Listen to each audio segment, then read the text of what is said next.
ರಿಜಿಸ್ಟ್ರೇಷನ್ಗಳಾಗಿದೆ sir. ಇಬ್ರು ಸೇರಿ registration ಮಾಡ್ಕೊಂಡಿದ್ದಾರೆ.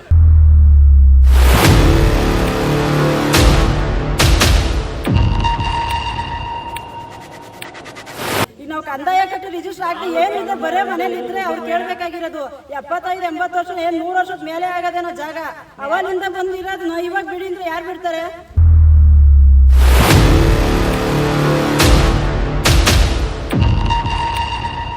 ನೆಲಮಂಗಲ ತಾಲೂಕಿನ ಎಂಡಗಾನಹಳ್ಳಿ ಗ್ರಾಮ ಪಂಚಾಯಿತಿ ವ್ಯಾಪ್ತಿಗೆ ಬರುವಂತಹ ಬಾವಿಕೆರೆ ಅನ್ನುವಂತಹ ಒಂದು ಗ್ರಾಮದಲ್ಲಿ ಇವತ್ತು ನಾನು ನಿಂತಿರುವಂಥದ್ದು. ಇಲ್ಲಿ ಭೂಮಿಯ ಒಂದು ವಿವಾದಕ್ಕೆ ಈ ಒಂದು ಗ್ರಾಮದ ಗ್ರಾಮಸ್ಥರು ಬಹಳ ಒಂದು ತಲ್ಲಣ ಆಗಿದ್ದಾರೆ ಅಂತಲೇ ಹೇಳ್ಬೋದು. ಯಾಕಂತ ಹೇಳಿದ್ರೆ ಅವ್ರು ಹೇಳೋ ಪ್ರಕಾರ ಸುಮಾರು 80 ವರ್ಷಗಳ ಹಿಂದೆನೇ ಈ ಒಂದು ಜಾಗದಲ್ಲಿ ಬಡವರಿಗೆ ನಿವೇಶನವನ್ನು ಹಂಚಲಾಗಿತ್ತು. ನಾವು ಅವತ್ತಿಂದ ಇಲ್ಲಿ ವಾಸ ಇದ್ದೇವೆ, ಖಾತೆಗಳಾಗಿದೆ, ನಮ್ಮ ಹೆಸರಿನಲ್ಲಿ ಈ ಖಾತೆಗಳು ಸಹ ಇದೆ. ನಾವು ಪಂಚಾಯಿತಿಗೆ ಹಣವನ್ನು ಸಹ ನಾವು ಟ್ಯಾಕ್ಸ್ ರೂಪದಲ್ಲಿ ಕಟ್ತಾ ಇದ್ದೀವಿ. ಆದರೆ ಯಾರೋ ಇವತ್ತು ಲ್ಯಾಂಡ್ ಮಾಡ್ತಾ ಇದ್ದಾರೆ, ಲ್ಯಾಂಡ್ ಡೆವಲಪರ್ಸು ಅವರುಗಳು ಇವತ್ತು ಈ ಭೂಮಿ ನಮ್ಮದು, ನಾವು ಹಣ ಕೊಟ್ಟು ಇದನ್ನ ಪರ್ಚೇಸ್ ಮಾಡಿದ್ದೀವಿ ಅಂತ ಹೇಳ್ಬಿಟ್ಟು ಯಾವುದೇ ರೀತಿಯಾದ ಒಂದು ನೋಟಿಸನ್ನು ಕೊಡದೆ ಸರ್ವೆ ಮಾಡೋದಕ್ಕೆ ಮುಂದಾಗಿದ್ದಾರೆ ಅನ್ನುವಂತಹ ಸಾಕಷ್ಟು ಆರೋಪಗಳನ್ನು ಇವತ್ತು ಮಾಡ್ತಾ ಇದ್ದಾರೆ. ಸಾಕಷ್ಟು ಜನ ಗ್ರಾಮಸ್ಥರು ಸಹ ಇಲ್ಲಿ ಸೇರಿರುವಂಥದ್ದು. ನೇರವಾಗಿ ಗ್ರಾಮಸ್ಥರಿಗೆ ಮಾತಾಡ್ತಾ ಹೋಗೋಣ, ಏನು ಸಮಸ್ಯೆ ಆಗಿದೆ, ಯಾರು ಬಂದಿದ್ರು, ಏನಕ್ಕೆ ಬಂದಿದ್ರು ಅನ್ನೋದು. ಸರ್, ಇವಾಗ ಇಲ್ಲಿ ಸಾಕಷ್ಟು ವರ್ಷಗಳಿಂದ ಮನೆಗಳಿದ್ದಾವೆ ಅಂತ ತಾವು ಹೇಳ್ತಾ ಇದ್ದೀರಾ, ಹಿರಿಯರಿದ್ದೀರಾ, ಸುಮಾರು 80 ವರ್ಷ ಹಿಂದೆಗಳಿಂದ ನಾವು ಇಲ್ಲಿ ವಾಸ ಇದೀವಿ ಅಂತ ಹೇಳ್ತಾ ಇದ್ದೀರಾ. ಏನ್ ಸಮಸ್ಯೆ ಏನ್ ಸರ್ ಇವಾಗ ಇಲ್ಲಿ? ಇವ್ರು ಯಾರಪ್ಪ ತಗೊಂಡು ಅದೇನೋ ಪಾರ್ಟಿ ಕೊಂಡ್ಕೊಂಡಿದೀವಿ ಅಂತ ಇವ್ರು ಹೇಳ್ತಾ ಇರೋದು, ಅದು ನಮಗ್ ಗೊತ್ತಿಲ್ಲ ವಿಚಾರ. ನಾವು ವಾಸ ಇರೋದು ಇದೇ ಊರೇ, ನಮ್ಮ ಅಪ್ಪ ಅವ್ರ ಕಾಲದಿಂದ. ಎಷ್ಟು ವರ್ಷ ಆಯ್ತು ಇಲ್ಲಿ ಬಂದು ನೀವು? ನಾವು ನಮ್ಮ ತಾತ ಕಾಲದಿಂದ ಇಲ್ಲೇ ಇರೋದು. ನಿಮ್ಗೆ ಹೆಂಗ್ ಬಂತು ಜಮೀನು ಇದು? ನಾವು 500 ಕಡೆಯಿಂದ ಕೊಂಡ್ಕೊಂಡು. ಖಾತೆ ಆಗಿದೆಯಾ? ಅದು ಖಾತೆ ಆಗಿದೆ. ನನ್ನ ತಮ್ಮ ಒಬ್ಬ ಮಡ್ಕೊಂಡವನೇ ಕಾಗದ ಪತ್ರ.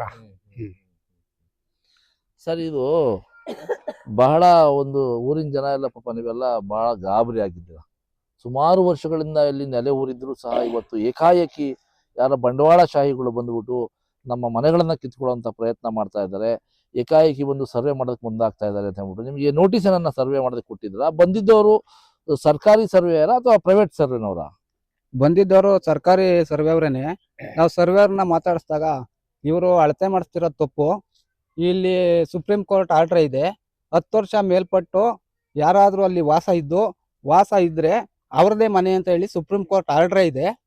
ಹಂಗಾಗಿ ನಿಮ್ಮ ತಾತ ಮುತ್ತಾತವ್ರ ಕಾಲದಿಂದನೂ ನೀವು ಮನೆ ಕಟ್ಕೊಂಡಿದ್ದೀರಾ, ಇಲ್ಲಿ ಯಾರು ಬಂದು ದೌರ್ಜನ್ಯ ಮಾಡೋಕ್ಕಾಗಲ್ಲ ಅಂತ ಈಗ ಬಂದಿತ್ತಂತ ಸರ್ವೇರೆ ಈಗ ತಾನೇ ಹೇಳಿದ್ರು ನಾನು ಅವ್ರನ್ನ ಮಾತಾಡಿಸಿದಾಗ. ಈಗ ಅದಲ್ದಲೇನೆ ನಮ್ಮ ತಾತ ಮುತ್ತಾತಿರ ಕಾಲದಿಂದನೂ ಎಲ್ಲರೂ ಸಹ ಒಂದು 24-25 ಮನೆವೆ, ಎಲ್ಲರೂ ಸಹ ಇಲ್ಲೇ ವಾಸ ಮಾಡ್ತಿರೋದು. ಅವ್ರು ಯಾರು ಗುಸ್ಲಾಕೊಂಡಿದ್ರು, ಕೆಲವರು ಇತ್ತೀಚೆಗೆ ಮನೆಗಳು ಕಟ್ಕೊಂಡವ್ರೆ. ಅದನ್ನ ಏಕಾಏಕಿ ಬಂದು ನಾನು ರಿಜಿಸ್ಟರ್ ಮಾಡಿಸ್ಕೊಂಡಿದ್ದೀನಿ, ಏನು ಯಾವುದೇ ತಿಳುವಳಿಕೆಯನ್ನು ಏನು ಕೊಟ್ಟಿಲ್ಲ, ನೋಟಿಸು ಕೊಟ್ಟಿಲ್ಲ, ಇಲ್ಲ ಪ್ರಾಪರ್ಟಿದಾರನು ಕರ್ಕೊಂಬಂದು ಅವ್ರು ಅಳತೆ ಮಾಡಿಸಿಲ್ಲ. ಏಕಾಏಕಿ ಬಂದು ಈಗ ಅದಕ್ಕೆ ನಾವು ಹೇಳ್ದೋ ಕೋರ್ಟ್ ಹಾಕಳಿ, ಕೋರ್ಟ್ ಕೈಯಿಂದ ಡೆಮಾಲೇಷನ್ ಆರ್ಡರ್ ತರ್ರಿ, ಆಮೇಲೆ ಕೋರ್ಟ್ ಅಲ್ಲಿ ನಾವು ನ್ಯಾಯಾಲಯ ಏನು ಸೂಚನೆ ಕೊಡ್ತದೆ ಅದರಂತೆ ನಾವು ಹೋರಾಟ ಮಾಡ್ತೀವಿ. ಅಲ್ಲಿಗೆ ನಾವು ಸಿದ್ಧ. ಈ ಬಡವ್ರ ಬಗ್ರು ಎಲ್ಲ ಎಲ್ಲೋಗ್ತಾರೆ ಸರ್? ಅಲ್ಲಿ ತಾತ ಒಂದು 70-80 ವರ್ಷದಿಂದ ಹಿಂದೆ ಇಲ್ಲಿ ಮನೆ ಕಟ್ಕೊಂಡು ವಾಸ ಮಾಡಿರೋದು. ಇವ್ರು ಏಕಾಏಕಿ ಬಂದ್ಬಿಟ್ರೆ ಯಾರು ಬಿಡ್ತಾರೆ? ನಮ್ಗೆ ಪಂಚಾಯತಿಯಿಂದ ಖಾತೆ ಆಗಿದೆ, ಈ ಖಾತೆ ಕಟ್ಟವ್ರೆ, 11B ಸ್ಕೆಚ್ ಇದೆ, ಪೇಪರ್ ಇದೆ, ಆಮೇಲೆ ಅವ್ರು ಬಟ್ ಕೊಟ್ಟಿರೋ ಪೇಪರ್ ಇದೆ, ಎಲ್ಲ ಅದೇ.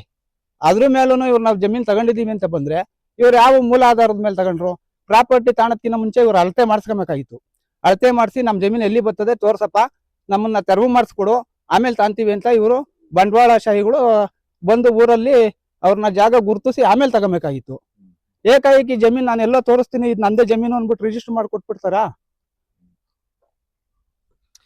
ಸೊ ಸಾಕಷ್ಟು ಗೊಂದಲಗಳು ಸೃಷ್ಟಿಯಾಗಿರುವಂಥದ್ದು ಬಾವಿಕೆರೆ ಗ್ರಾಮದಲ್ಲಿ. ಹಾಗೆ ಇನ್ನು ಸಾಕಷ್ಟು ನಮ್ಮ ಮಹಿಳೆಯರು ಸಹ ಒಂದು ಆಕ್ರೋಶವನ್ನು ವ್ಯಕ್ತಪಡಿಸ್ತಾ ಇದ್ದಾರೆ. ಕೆಲವೊಂದು ದಾಖಲಾತಿಗಳನ್ನು ತಾವು ನೋಡ್ತಾ ಇರ್ಬೋದು. ಇಲ್ಲಿ ತುಂಬಾ ಹಳೆಯ ದಾಖಲಾತಿಗಳು ತೋರಿಸ್ತಾರೆ, ಓಪನ್ ಮಾಡಿ ತೋರಿಸ್ತೀವಿ. ಬಹಳ ತುಂಬಾ ಹಳೆಯ ಪೇಪರ್ಗಳು ಸಹ ಮಾಸಿ ಹೋಗಿರುವಂಥದ್ದು, ತುಂಬಾ ಹಳೆಯ ದಾಖಲಾತಿಗಳು. ಈ ದಾಖಲಾತಿಗಳು ಯಾರಿಂದ ಪಡ್ಕೊಂಡಿದ್ದಾರೆ, ಏನಾಗಿದೆ ಅನ್ನೋದನ್ನ ಅದು ಕಾನೂನು ಸಮರಕ್ಕೆ ಹೊರಟಿರುವಂತಹ ಗ್ರಾಮಸ್ಥರು ಕಾನೂನಿನ ಮೂಲಕ ಉತ್ತರ ಕೊಡ್ತೀವಿ ಅಂತ ಹೇಳ್ತಾ ಇದ್ದಾರೆ. ಅದು ಮುಂದಿನ ದಿನಗಳಲ್ಲಿ ನೋಡೋಣ. ಇದು ಖಾತೆ ಸಹ ಆಗಿರುವಂಥದ್ದು, ಖಾತೆಗಳು ಸಹ ಇರುವಂಥದ್ದು. ಸೊ ಹಾಗಾಗಿ ಸಾಕಷ್ಟು ನೊಂದಂತಹ ಮಹಿಳೆಯರು ಸಹ ನಮ್ಮ ಜೊತೆನಲ್ಲಿದ್ದಾರೆ. ಅವ್ರನ್ನು ಮಾತಾಡ್ಸೋಣ. ಅಮ್ಮ, ಏನ್ ಸಮಸ್ಯೆ ಆಯ್ತು? ಯಾಕೆ ನೀವು ಇಷ್ಟೊಂದು ಬೇಜಾರಾಗಿ ಮಾತಾಡ್ತಿದ್ದೀರಾ? ಸಮಸ್ಯೆ ಏನಿಲ್ಲ ಸರ್, ನಾವು ತುಂಬಾ ವರ್ಷದಿಂದ ಇಲ್ಲಿ ಇದ್ದೀವಿ. ನಮ್ಮ ಮಾವರು, ಅವ್ರ ಅಪ್ಪವರು, ಅವ್ರ ತಾತವ್ರ ಕಾಲದಿಂದ ಇಲ್ಲಿ ಇದಾರೆ. ಇವರು ಏನು ಇಲ್ದಾನೆ ಬಂದು ಇವಾಗ ನಮ್ಗೆ ನೋಟಿಸು ಇಲ್ಲ, ಏನು ಇಲ್ಲ, ಬಂದ್ಬಿಟ್ಟು ನನಗೆ ನಮ್ ಜಾಗ ಇದೆ, ಪ್ರಾಪರ್ಟಿ ಬಿಡಿ ಅಂತ ಹೇಳಿ 3 ದಿವ್ಸಕ್ಕೊಂದ್ಸಲ ಬರ್ತಾರೆ ಇವರು. 3 ದಿವ್ಸಕ್ಕೊಂದ್ಸಲ, 4 ದಿವ್ಸಕ್ಕೊಂದ್ಸಲ ಬಂದು ಈ ತರ ನಮ್ಗೆ ತೊಂದರೆ ಕೊಡ್ತಾನೆ ಅವ್ರೆ. ತೊಂದರೆ ಕೊಡ್ತೀನಿ, ಯಾವ ಕಡೆಯಿಂದ ಬಂದು ಈಗ ಅವ್ರನ್ನ ಪ್ರಾಪರ್ಟಿ ಯಾರ ಕಡೆಯಿಂದ ಪರ್ಚೇಸ್ ಮಾಡಿದ್ರೆ ಅವ್ರನ್ನ ಕರ್ಕೊಂಡ್ ಬಂದಿದ್ರು, ಅವ್ರನ್ನೂ ಕರ್ಕೊಂಡ್ ಬರ್ತಾಯಿಲ್ಲ. ಇವರೇ ನಾವು ಬಂಡವಾಳ ಹಾಕಿದೀವಿ ಅಂತ ಹೇಳ್ಬಿಟ್ಟು ಇವರೇ ಬಂದು ನಮ್ಮ ಮೇಲೆ ದೌರ್ಜನ್ಯ ಮಾಡ್ತಾವ್ರೆ. ಇಲ್ಲ ನಮಗ್ ಬೇಕು, ಇಲ್ಲ ನಾವು ಬಂಡವಾಳ ಹಾಕ್ಬಿಟ್ಟಿದೀವಿ, ನಮಗ್ ಜಾಗ ಬಿಡಿ. ಇದು ಅವಾಗ ಕೊಟ್ಟಿರೋದು ವೆಂಕಣ್ಣಾಚಾರ್ಯರು ಮತ್ತು ಶ್ರೀಪಾದಾಚಾರ್ಯರು ಅಂತ ಹೇಳ್ಬಿಟ್ಟು ಕೊಟ್ಟಿದಾರಂತವ್ರು. ಅವರು ನಮ್ ಜಾಗ ಎಷ್ಟು ಅಡಿ ಅಂತ ಹೇಳಿ ಎಲ್ಲರಿಗೂ ಪೇಪರ್ ಮುಖಾಂತರ ಬರ್ಕೊಟ್ಟಿದ್ದಾರೆ. ಪೇಪರ್ ಮುಖಾಂತರ ಬರ್ಕೊಟ್ಟು ಅವ್ರ ಮಕ್ಳು ಬಂದಿಲ್ಲ, ಮೊಮ್ಮಕ್ಳು ಬಂದಿಲ್ಲ, ಮುಮ್ಮಕ್ಳು ಅಂತ ಅವ್ರು ಯಾರು ಅಂತ ನಾವು ನೋಡು ಇಲ್ಲ, ಅವ್ರ ಮುಖನೂ ಸಹ ಗೊತ್ತಿಲ್ಲ, ನಮ್ ಕಡೆ ಅವ್ರು ಬಂದು ಇಲ್ಲ. ಇಲ್ಲಿ ರಿಜಿಸ್ಟರ್ ಇಲ್ಲ, ಮಾರ್ಬೇಕಾದ್ರೂ ಅವರು ಸಹ ಏನು ವಿಚಾರಣೆ ಮಾಡಿ ತಗೊಂಡಿಲ್ಲ. ಇವಾಗ 3 ದಿವ್ಸಕ್ಕೊಂದ್ಸಲಿ ಬಂದು ಊರಿಗೆ ತೊಂದರೆ ಕೊಡ್ತಾವ್ರೆ. ಸೊ ಸಾಕಷ್ಟು ಸಮಸ್ಯೆಗಳು ಇರುವಂತದ್ದು. ಊರಿನ ಗ್ರಾಮಸ್ಥರು ಹೇಳೋ ಪ್ರಕಾರ ಬಹಳಷ್ಟು ತಲೆಮಾರುಗಳ ಹಿಂದೆ ಈ ಜಾಗವನ್ನ ನಮಗೆ ಕೊಟ್ಟಿದ್ರು. ನಾವು ಈ ಜಾಗದಲ್ಲಿ ವಾಸ ಇದ್ದೀವಿ. ಕಾಡು ರೀತಿಯಲ್ಲಿ ಇದ್ದಂತಹ ಒಂದು ಗ್ರಾಮವನ್ನ ನಾವು ಬಂದು ಸೇರಿಕೊಂಡು ಒಂದು ಗ್ರಾಮವಾಗಿ ಮಾಡಿಕೊಂಡು ನಾವು ಬಹಳ ವರ್ಷಗಳಿಂದ ಜೀವನ ಮಾಡ್ತಾ ಇದ್ದೀವಿ. ಖಾತೆಗಳನ್ನು ಸಹ ನಾವು ಗ್ರಾಮ ಪಂಚಾಯತಿಗಳಲ್ಲಿ ಮಾಡಿಸ್ಕೊಂಡು ಅದಕ್ಕೆ ಸಂಬಂಧಪಟ್ಟ ಟ್ಯಾಕ್ಸ್ ಅನ್ನು ಸಹ ನಾವು ಪಾವತಿ ಮಾಡ್ತಾ ಇದ್ದೀವಿ. ಈಗ ಏಕಾಏಕಿ ಯಾರೋ ಬಂಡವಾಳಶಾಹಿಗಳು ಬಂಡವಾಳ ಹಾಕಿ ನಮ್ಮ ಜಮೀನುಗಳನ್ನ, ಅಂದ್ರೆ ನಮ್ಮ ಮನೆಗಳನ್ನ, ವಾಸ ಇರುವಂತಹ ಮನೆಗಳನ್ನ ಲಪ್ಟಾಯಿಸಕ್ಕೆ ಬಂದಿರುವಂಥದ್ದು ಇಷ್ಟರ ಮಟ್ಟಿಗೆ ಸರಿ ಅನ್ನುವಂತಹ ಪ್ರಶ್ನೆಗಳನ್ನು ಮಾಡ್ತಾ ಇರುವಂಥದ್ದು. ಮತ್ತೊಬ್ಬರು ಮಹಿಳೆ ಸಹ ನಮ್ಮ ಜೊತೆನಲ್ಲಿದ್ದಾರೆ. ಅವರು ಈ ಒಂದು ವಿಚಾರದಲ್ಲಿ ಏನ್ ಹೇಳ್ತಾರೆ ನೋಡೋಣ. ಅಮ್ಮ, ಯಾಕೆ, ಏನ್ ಸಮಸ್ಯೆ ಆಯ್ತು? ನೀವು ಇಲ್ಲಿ ಎಷ್ಟು ವರ್ಷದಿಂದ ವಾಸ ಇದ್ದೀರಮ್ಮ?